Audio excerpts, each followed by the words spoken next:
දැන් වෙලාව පාන්දර 2:00යි. මම මේ ඇවිදින ගමන් ඉන්නේ මෝල්ඩිව්ස් වල ස්ට්‍රීට් එකක. මේ නොදන්න ඒරියා එකක ජීවිතේට පය ගහපු ඒරියා එක මේ ෆස්ට් ටයිම් යන්නේ. මම යන්නේ ෆාමසියක් වාගෙන. මොකද මේ අපිට පොඩ්ඩක් අසනීපයි වගේ. ඉතින් මම යනවා ෆාමසියක් වාගෙන Google Map එකේ බලමු ෆාමසියෙන් බඩු ටික අරගෙන යන්න. හැබැයි මේ ලයිට් එහෙම දාලා එහෙම පාළුවක් නැහැ. මිනිස්සු ඉන්නවා අතර වටේ. යමු ඉතින් ෆාමසිය හොයාගෙන. හම්බුණා. ෆාමසියක් හම්බුණා.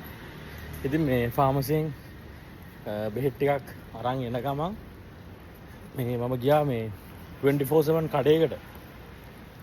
ඉතින් ඒකෙදි හම්බුණා මේ ලංකාවේ ඩේලි කිරි පැකට් එකක්.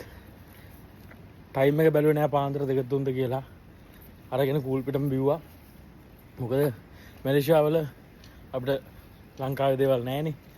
ඉතින් අම්මෝ නිවන් ගියා වගේ මේක මේ ඒ රසයේ ලංකාවේ අපේ ෆීල් එක අපිට දැනුණාම ගොඩ කලකින් මේ මොකද ගියපාර ලංකාවට ආපු වෙලාවත් බොන්න බැරි වුණා මේ වගේ එකක් ලංකාවේ.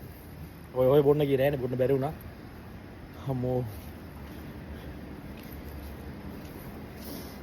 කියන්න වචන නෑ.